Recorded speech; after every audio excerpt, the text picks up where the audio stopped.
శ్రీకాకుళం జిల్లా పలాస మండలం బొడ్డపాడు అల్లుడు మావోయిస్ట్ అగ్రనేత చలపతి అంత్యక్రియల కోసం చలపతి మృతదేహాన్ని బొడ్డపాడు గ్రామానికి తీసుకొచ్చారు. తన మామ శ్రీనివాసరావు, అమరుల బంధుమిత్రుల సంఘం నాయకులు, సభ్యులు సంతాపం తెలియజేశారు. ఛత్తీస్గఢ్ ఒడిశా సరిహద్దులో మంగళవారం జరిగిన ఎన్కౌంటర్లో మరణించిన చలపతి మావోయిస్టు పార్టీ కేంద్ర కమిటీ సభ్యుడు. చలపతిపై ₹1,00,00,000 రివార్డు ఎప్పటి నుంచో ఉంది అని తెలిపారు. చలపతి భార్య అరుణ ఆలియాస్ రుక్మిణి కూడా ఈ ఎన్కౌంటర్లో ఉందని పోలీసులు తెలియపరిచారు. కానీ ఆమె ఆచూకీ తెలియదు. రుక్మిణి సొంతూరు పలాస మండలం బొడ్డుపాడు గ్రామ ప్రజలంతా దిగ్భ్రాంతికి గురయ్యారు. జోహార్లు తెలియజేస్తూ తదుపరి కార్యక్రమాన్ని నిర్వహించారు.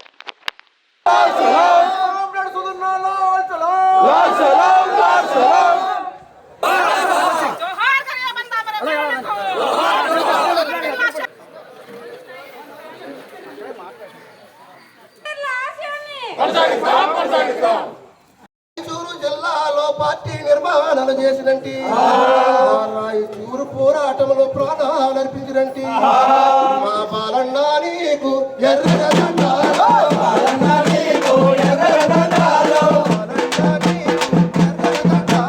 బాలన్న నీకు ఎర్ర దండాలు, నీకు ఎర్ర దండాలు, నీకు ఎర్ర దండాలు,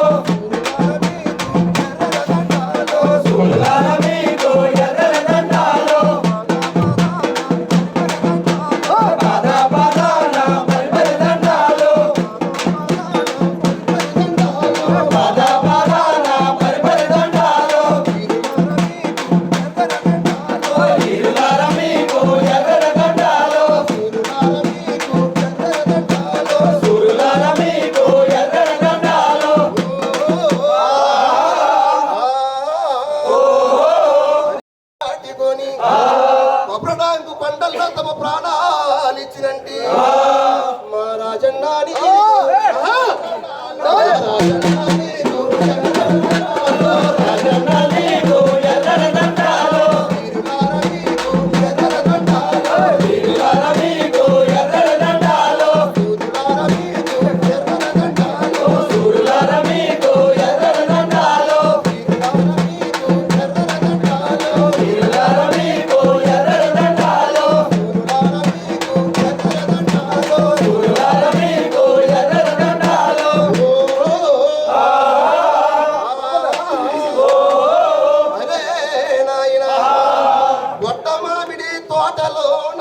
సమయంలోన శత్రువు చుట్టుముట్టిన వీరోచితంగా పోరాడి శత్రువు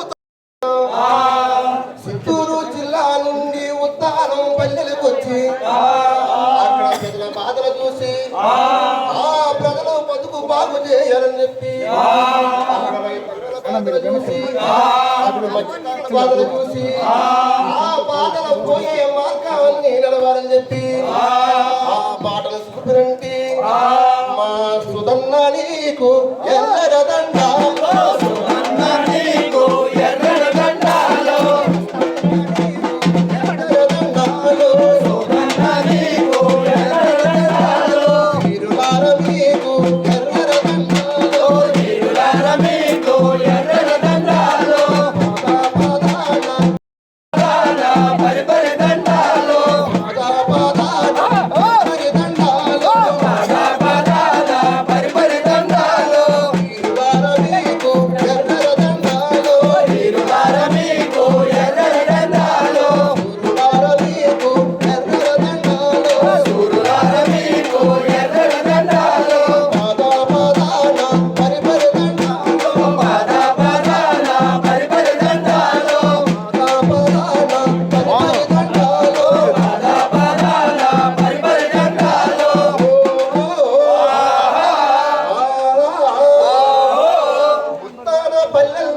కొండబారుడు నుండి ఏ ఓపిని మొదలుకొని దండకారణ్యంలో ప్రయాణం చేసి దండకారణ్యంలో చరిత్ర రాజ్యాన్ని స్థాపించినండి మా వీరులార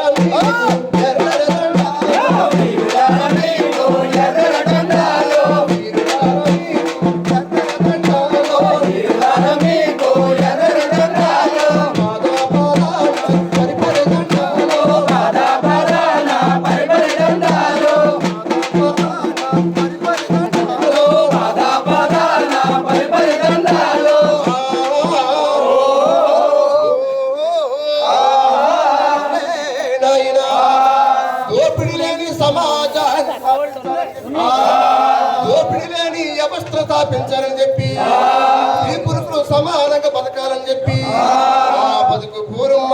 నడిచినంటి మారిన కానీ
జోహార్ కామ్రేడ్ చలపతి,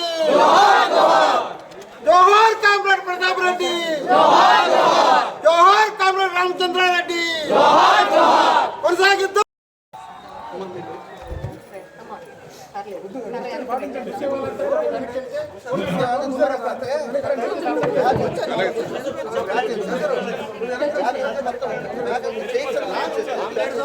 కామ్రేడ్ వచ్చే ఉన్న మహిళలు కూడా చూస్తారు కొంతమంది.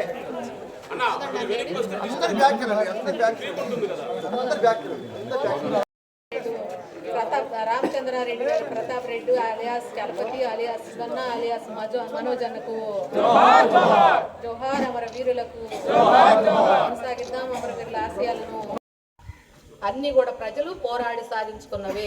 అంబేద్కర్ రాజ్యాంగం రాసినా కూడా ఆ రాజ్యాంగాన్ని ఎవ్వరూ కూడా అమలు పరచట్లేదు. అంబేద్కర్ అదే కంటే దేవుడా అంటే స్వర్గానికి పోతామని చెప్తున్నటువంటి మాటలు ఈరోజు ఎందుకు మాట్లాడగలుగుతున్నారు అని అంటే, మనం ఎదురు తిరగకపోవడం మూలాన, మనం ప్రశ్నించకపోవడం మూలాన, ప్రశ్నించిన వాళ్ళని వాళ్ళు చంపడానికి, దాడులు చేయడానికి కూడా ప్రయత్నం చేస్తున్నారు. అందరూ ప్రశ్నిస్తే ఎవరిని ఏమీ చెయ్యరు.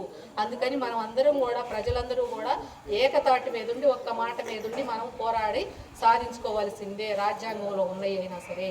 కాబట్టి ప్రతి మనిషి ఆలోచించాలని, ప్రతి మనిషి ప్రశ్నించాలని, మన హక్కుల గురించి అడగాలి అని చెప్పి బంధుమిత్రుల సంఘంగా చెప్తూ ఈ అవకాశం ఇచ్చినటువంటి కామ్రేడ్స్ అందరికీ కూడా విప్లవాభివందనాలు తెలుపుతూ, అట్లాగే ఆ గరియాబంద్ అమరవీరులకు బంధుమిత్రుల సంఘంగా వినమ్రంగా నివాళులు అర్పిస్తూ ఇక మనం సభను ప్రారంభించుకుందాం. మిత్రులారా, మొట్టమొదలుగా హత్య చేస్తున్నారు.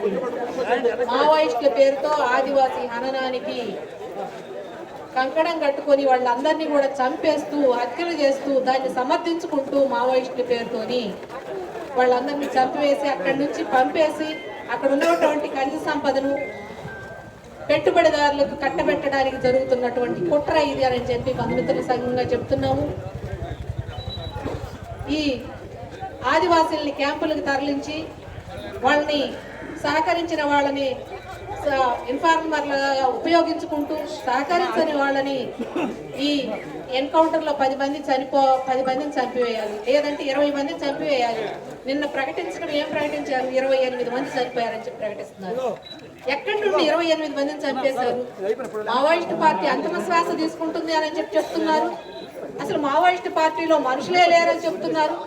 మరి 28 మంది, 30 మంది, 40 మంది ఎట్లా, వీళ్ళని ఎవరిని ఎట్లా ఎన్కౌంటర్ చేస్తున్నారు, ఎవరిని చేస్తున్నారు అనేది మనకి తేట తెల్లమవుతున్నటువంటి విషయం ఇది. అంటే మావోయిస్టు పార్టీ సభ్యులు కాదు వీళ్ళు. ఆదివాసుల్ని చంపేస్తున్నారు. అది వాళ్ళే చెప్తున్నారు ఇంకా. కాబట్టి ఈ విధమైనటువంటి అసలు ఆదివాసీ ప్రాంతాల్లో వాళ్ళ ఇష్టం లేకుండా అక్కడ ఒక క్యాంపును కానీ ఇంకా ఏదైనా సరే ఒక కట్టడాన్ని కానీ దేన్ని కూడా అక్కడ నిర్మించడానికి అవకాశం లేదు.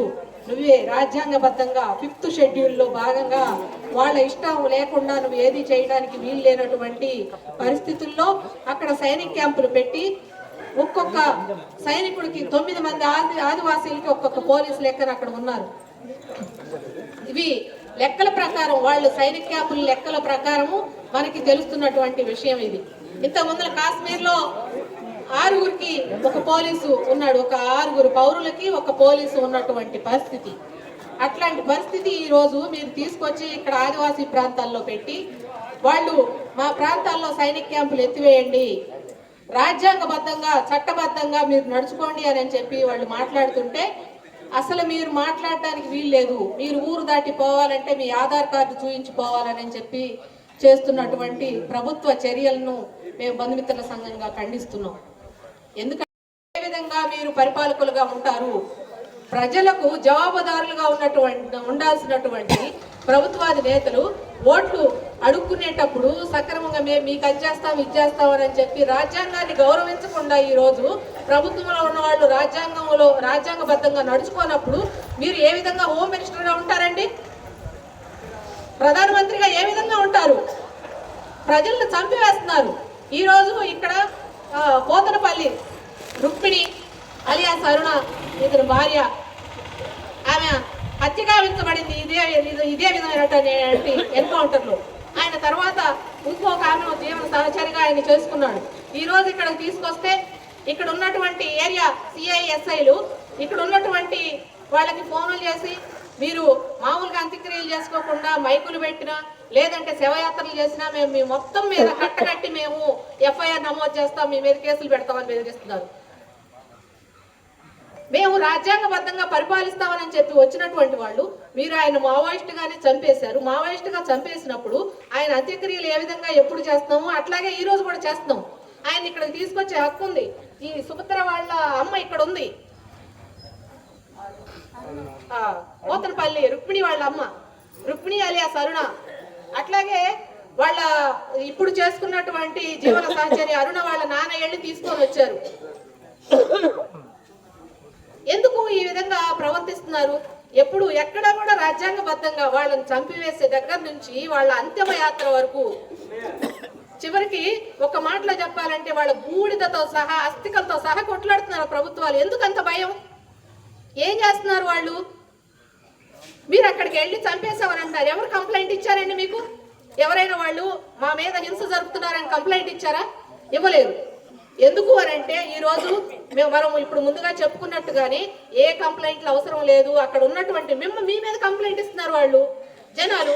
అక్కడ గ్రామ సభలు పెట్టి అక్కడ శాంతియుతంగా 3 సంవత్సరాల నుంచి వాళ్ళు ఒక ధర్నా కొనసాగిస్తుంటే ఆ ధర్నాలను ఎత్తివేయించాలని చెప్పి వాళ్ళు ఆడవాళ్ళు స్నానం చేస్తుంటే నగ్నంగా ఫోటోలు తీసి వీడియోలు తీసి ఆ ధర్నాల దగ్గర ప్రదర్శించి ఆ ఆడవాళ్ళ సిగ్గు తీస్తున్నారు. మీరు మీ మీద కంప్లైంట్లు ఉన్నాయి, వీళ్ళ మీద కంప్లైంట్ లేదు కదా, వాళ్ళు ఏం చేస్తున్నారని మీరు పోయి చంపుతున్నారు? దానికి సమాధానం చెప్పండి.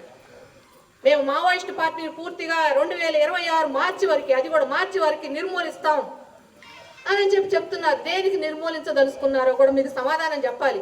ఎందుకంటే ఎవరు అడగట్లేదు కాబట్టి మన ఇష్టానుసారం మన ఇష్టాన రాజ్యం మనం ఏదైనా చేయొచ్చు అని చెప్పి మీరు ఇష్టం వచ్చినట్టు ఇష్టారీతిగా ప్రవర్తిస్తున్నారు. ఇది తప్పు అని చెప్పి బంధుమిత్రుల సంఘంగా మేము మాట్లాడుతున్నాము. దీన్ని అందరూ కూడా ప్రజలు, ప్రజాస్వామికవాదులు, మేధావులు చాలా మంది కూడా యూట్యూబ్లో పెడుతున్నారు. వాళ్ళు ఈ తప్పు ఇదిగో ఇది తప్పు చేస్తున్నారు మీరు, ఇది తప్పు అని చెప్పి పెడుతున్నారు. ఎవరిని కూడా వాళ్ళు పరిధిలోకి తీసుకోవటం లేదు. బరి తెగించి హత్యలు చేస్తున్నారు. ఈ హత్యల్ని ఖండించాలని ఇంకా ప్రతి మనిషి కూడా ఖండించాలని అని చెప్తున్నాం. మేము బంధుమిత్రుల సంఘంగా విజ్ఞప్తి చేస్తున్నాము. ప్రజలకు, ప్రజాస్వామికవాదులకు, మేధావులకు, విద్యార్థులకు అట్లాగే ప్రతి ఒక్కరికి కూడా విజ్ఞప్తి చేస్తున్నాము. ఈ మాట్లాడిన మాటలు మేము మాట్లాడుతుంటే ఈ మాట్లాడే వాళ్ళని అర్బన్ నక్సలైట్లుగా ప్రకటించి ప్రతి సంఘం వాళ్ళని కూడా మేధావుల్ని అర్బన్ నక్సలైట్లు అనే పేరుతో ప్రకటించి చివరికి రాహుల్ గాంధీని కూడా అర్బన్ నక్సలైట్గా ప్రకటిస్తున్నారు. ఇక్కడ ఎంతవరకు వెళ్ళిపోయారో ఒకసారి చూడండి. వాళ్ళు ఎవరిని వదిలిపెట్టరు.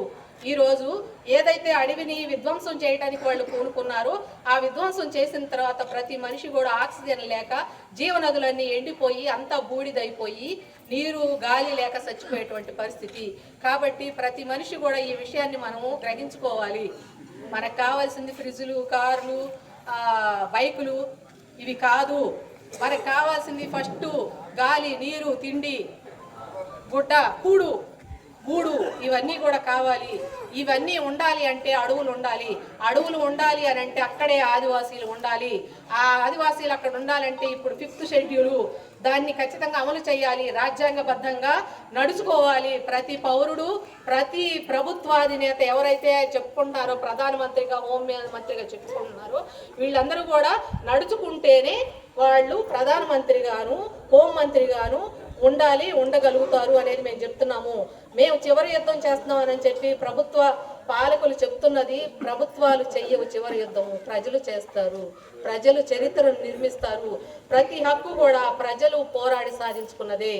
ఈరోజు విశాఖ హక్కు, ఆంధ్రాల హక్కు అని చెప్పి ఇంతకు ముందులో అన్నదాన్ని ఇప్పుడు ఇంతకు ముందుల ప్రైవేటీకరణ దాని గురించి ఇప్పుడు 4-5 సంవత్సరాలు అక్కడ ఉద్యమం నడుస్తుంటే వీళ్ళందరూ కూడా దాన్ని ఈరోజు మేము 11,400 కోట్లు ఏమో ఇస్తున్నామని చెప్పారు. అది ప్రజలు సాధించుకుంటే వచ్చింది తప్పితే వాళ్ళు భిక్ష వేసింది కాదు. ఆ విధంగానే ప్రతి విషయం కూడా పోరాడి సాధించుకుంటేనే ఏదైనా సరే సాధించుకోగలుగుతాము. హక్కులన్నీ కూడా ప్రజలు పోరాడి సాధించుకున్నవే. లక్ష్మణరావు అండి, నేను టీచర్ విశాఖపట్నంలో పనిచేస్తున్నాను. మా అమ్మాయి ఉద్యమంలోకి వెళ్ళింది. ఆమె పేరు చైతన్య అదే చదువు. అయితే నేను ఒక సందర్భంలో పోలీసు వాళ్ళే ప్రకటించారండి. ఈ ఫోటోతో పాటు మా అమ్మాయి ఫోటో కూడా అనుభవం వేశారు. బహుశా చూసి ఉంటారు, పత్రికలు అన్నింటిలో వచ్చాయి. అప్పుడు నేను అర్థం చేసుకున్నాను ఏంటంటే వీళ్ళు పెళ్లి చేసుకున్నారు ఇద్దరు అని చెప్పేసి అనుకున్నాను. అనుకున్న తర్వాత మొన్న మళ్ళీ కరీగర్ ఒడిస్సా రాష్ట్రంలో జరిగిన ఎన్కౌంటర్లో చలపతి అమరుడయ్యాడని చెప్పేసి విన్నానండి. విన్న తర్వాత చలపతితో పాటు తన సహచరి కూడా ఉందన్నా కానీ నా కూతురు కూడా ఉండవచ్చు అనుకున్నాను. అనుకున్నారు వెంటనే నేను ధర్మారావు గారు సాయం తీసుకొని వెళ్ళామండి. నిన్న ఉదయం వెళ్ళాము. నిన్న ఉదయం వెళ్ళి అక్కడ హాస్పిటల్లో ఉందని ఎంక్వైరీ చేసుకొని తెలుసుకొని స్పాట్కి వెళ్ళిపోయామండి. మార్చి దగ్గరికి వెళ్ళిపోయామండి. అక్కడ అధికారులు ఎస్పీని డిఎస్పీని కలిసామండి. కలిసి మరి మేము చూసాము కదా, ఇది పత్రికా ప్రకటనలు కూడా వచ్చాయి కాబట్టి ఇచ్చేయండి. చాలా తిప్పలు పెట్టారు, బాధ పెట్టారు. అవన్నీ అప్రస్తుతము. అవన్నీ వాళ్ళు పెట్టిన బాధలని మమ్మల్ని అది కావాలి ఇది కావాలి ఆధారం చూపించారు. అన్నింటినీ సహించి రాత్రి 10 వరకు కూడా ఉన్నాను. ఈ లోపు నా లెక్కగా ఏంటంటే లోకల్ ప్రెస్ వాళ్ళు కూడా వచ్చేసారండి. ప్రెస్ వాళ్ళు వచ్చేసరికి కొంచెము వాళ్ళు స్పీడప్ చేశారు. నేను ఎంత అండి ఎంతమంది ఆఫీసర్స్ వస్తారు, ఎన్ని ప్రశ్నలు అడుగుతారు అంటే అబద్ధమైతే చెప్పింది మారిపోతాం కదా. ఒక అబద్ధం నేను చెప్పాను అనుకోండి, మళ్ళీ 10 సార్లు పోయిన తర్వాత అడిగితే చెప్పలేను. నేను నిజాన్ని ఎవరు దాచగలరు? నా పేరు లక్ష్మణరావే. 100 సార్లు అడిగిన అదే చెప్తాను. కాబట్టి నా దృష్టి దొరికింది, బాడీ దొరికిందని సంతోషం.